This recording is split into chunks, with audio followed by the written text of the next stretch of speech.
Welcome back. So as we were saying last class, today we're talking about not today, it's the same day anyway. I'm recording the classes the same day, all the same night. Right. So we'll consider our class that we're talking about measures of income inequality. Now this is just income inequality. Alright, so you have the rest curve. The rest curve and the Gini coefficient. You must have been hearing that. Okay, there's a possibility that you've been hearing that. So you have the rest curve and Gini coefficient. Okay, these are used to measure income inequality. Lorenz curve is a graphical representation of income inequality existing among a given population of people, right? So it's just a graphical representation. Whereas Gini coefficient is a mathematical estimate, okay, of inequality that is existing among a given set of people.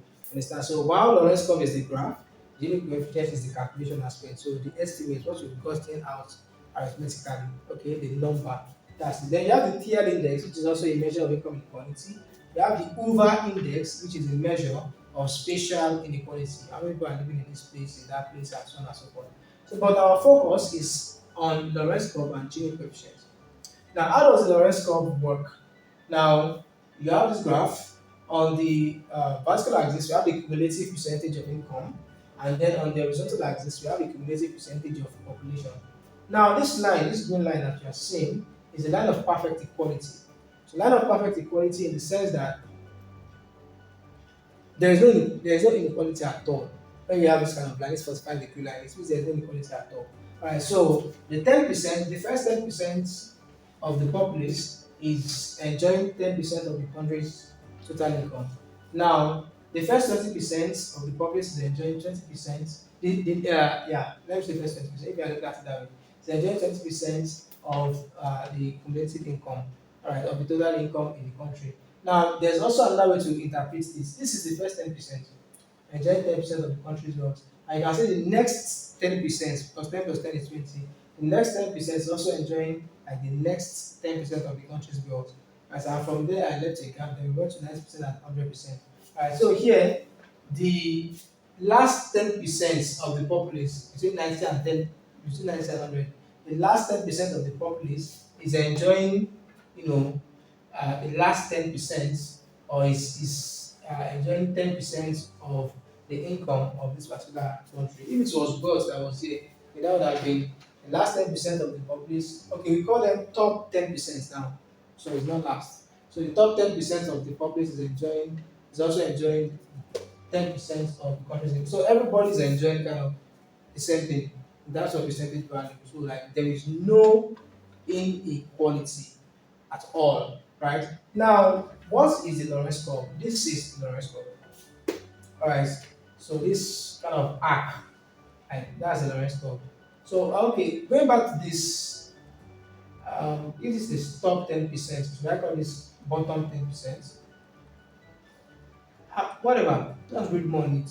Right. Now we have the this arc here is the Lorenz curve, so which is telling us how income is distributed in a given, economy. So here now, okay, this is the Lorenz curve. So here, this 10% and this is supposed to be 10%. Okay, when we look at it, the first 10% of the populace is enjoying less than 10% of the country's total income. So it's on and on like that, on and on like that. So maybe until you get maybe here, maybe it's 50% wealth. So by the time we trace it, so if it's on the line of poverty equality, you expect that this should represent 50% of the populace, right? But tracing to the Lorenz curve to give us the real thing, this might be 90%. Let's just as an example, right? Now, when you have something like this, it's gentle at the beginning and it becomes very steep as it's going up. Okay, I want to show you something. This is like 100%. So this might be 100%. So the top 10% of this country's economy is enjoying 50% of the country's wealth. the top 10% of the country's economy is enjoying 50% of the country's wealth. So here, there is a lot of inequality going on. A lot and lots of inequality, income inequality going on. The first 10% is only enjoying 5% of the country's wealth, but the top 10%, the rich, the very rich people, they are a small populace. They are not many, just a few people, but they are controlling half of the country's wealth. So when you have things like this, you have a great level of income inequality. Now there is also another scenario. So the closer the Lorenz curve is to the perfect line of equality, the closer the Lorenz curve is to the perfect line of equality, the less the income inequality in the country, and the farther the Lorenz curve is away from the perfect line of equality. So the more or the higher the rates or the more the income inequality in that country. So here we have a Lorenz curve that is farther away from the um, perfect line of equality. So you can see that there's a lot of income inequality going on. Now let us draw a line closer. Okay, let's draw a line closer to the perfect line of equality. And so we are going to get. So here, let's say this is the first 10%, which is okay, this is 10% as well. So something like 20%, etc. So the first 10% is getting, let's say, it's a little less. Okay, so here they are getting 8% of the total wealth. Then the next 10%, is getting something like this area.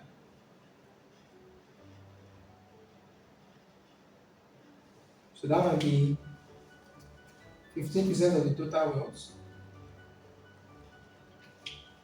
So between 10, right? So this is the next 10%. The first 10% is enjoying 8% of the total wealth, and the next 10% is enjoying between 8 and 15. That's 7%. Okay, 15 minus 8. So the next 10% is enjoying a difference between this and the 7% of the total wealth. Right. So let's look at so if we have for example, let's say 95%, and then we have 100%. So if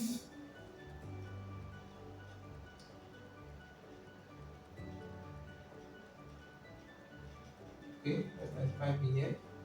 Okay. So normally if 95 was supposed to hit that line, we'll be having 95, 95. But it's not touching the line of perfect equality. So here we might be having, let's say, 10, 20, 30, 40. Let's say maybe um 80%. All right, and then the remaining 100% now,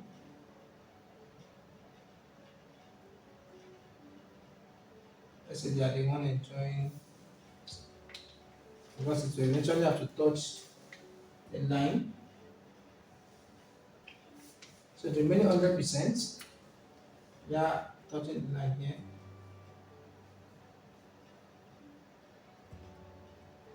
Don't mind my drawing. 95, okay, shouldn't be far now.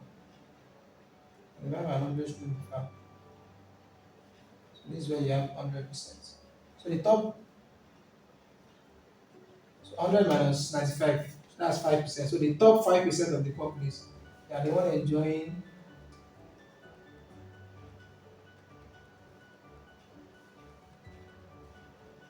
20% of the total wealth. The top 5% of the populace are the one enjoying 20%, of the total wealth.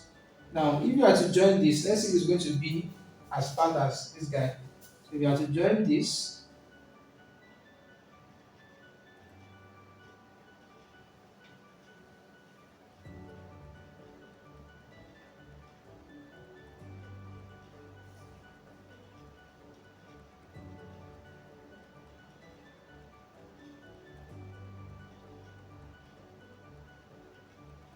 Okay, so look at it. Right? Obviously, this one is fatter than this one. All right. So that's to tell you that here the income inequality here is lesser than the income inequality in this place. So if this were graphs of, let's say you were asked to identify which one of them is like going to be a developed country and which one is going to be like a developing country or a less developed country.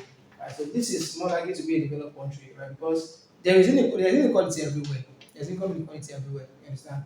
But then the proportion is what varies. So here there is income inequality. Here there is income inequality. But the income inequality that you have in this place is far higher than the income inequality that you have in this place. You understand? So you can see that here the Lorenz curve is closer to the line of poverty equality, and the Lorenz curve here is farther away compared to this guy. So I believe you'll be able to get my points like that. So now, how do we get the Gini coefficient? Now, the value of the Gini coefficient also ranges between 0 and 1. Alright, also ranges between 0 and 1. 0 means perfect equality. So, if uh, this straight line happens to be, if this straight line also happens to be the Lorenz curve, alright, that is, if Lorenz curve was on this straight line of equality, we expect our Gini coefficient to be 0. You understand? And okay, let's just how do we calculate it? Let's just see something.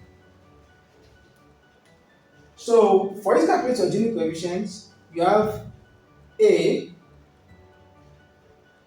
and then B. Okay, let me put it this way. Let me do it this way. Okay, so you have this, so we don't confuse each other. This is the line of perfect equality, and then you have oh shit, all of us are very sketched. Okay, so and then we have something like this. Okay, so this is A and this is B. So our Gini coefficient, let me just call it GC, is equal to area of A divided by area of A plus B.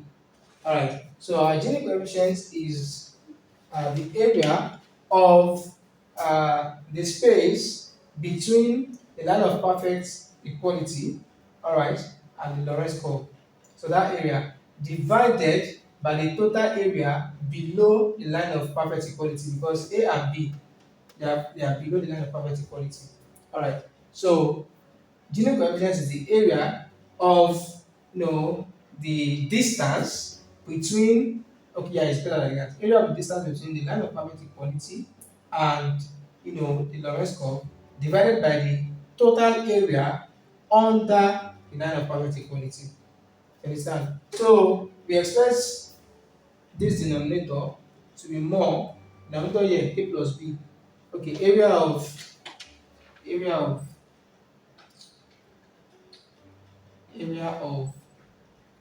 A plus B. Okay, this total area here. So you measuring it. I should expect the area, the denominator to be higher than the numerator. And if that is the case, so that means our Gini coefficient is going to be a value, because this area of A is going to be a fraction of this. So we're expecting it not to be equal to 1. So it's going to be a value between 0 and 1. Alright.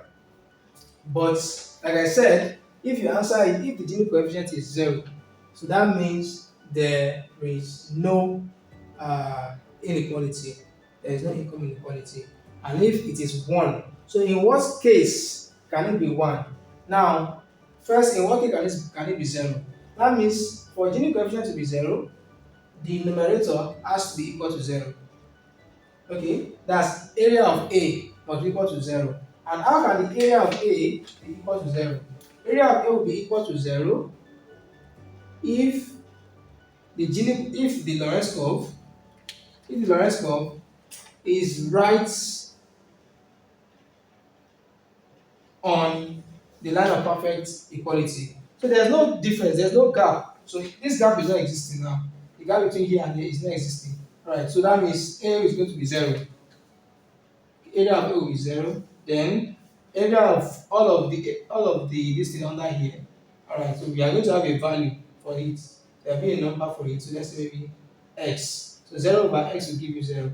So whenever your Gini coefficient is equal to 0, so that means there is no income equality at all because there is no difference uh, between the area of poverty equality and the Lorenz curve. Now, in what case would it be 1? In the case where it's going to be 1 is where area of A is the same thing as area of A plus B.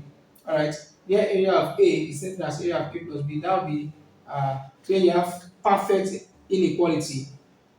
Where you have perfect inequality. So in that case, if this is your, okay, these are a line of uh, okay, what did I just say?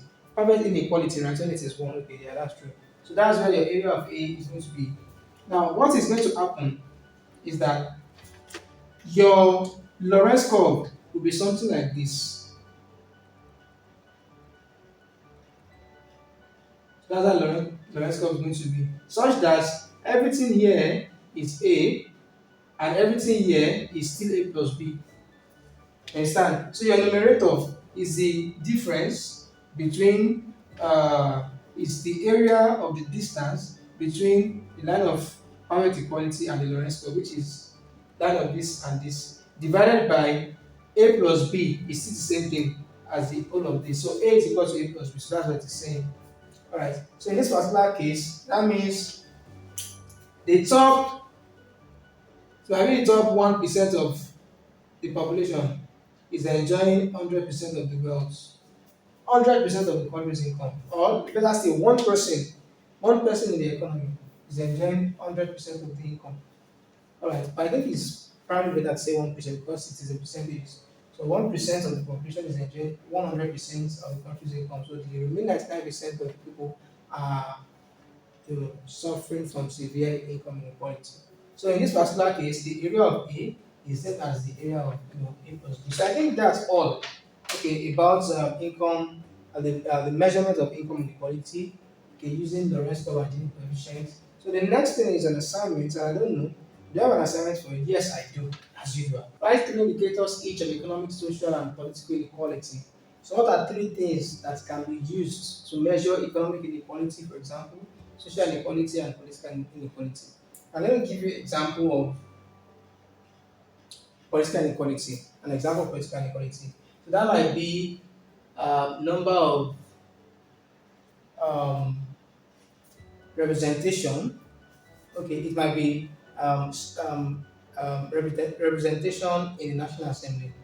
All right, representation in the National Assembly. So you look at the National Assembly. So who are the kind of people that are there? Is it that it is just going to a particular set of people? All right, I'm not going to a particular set of people.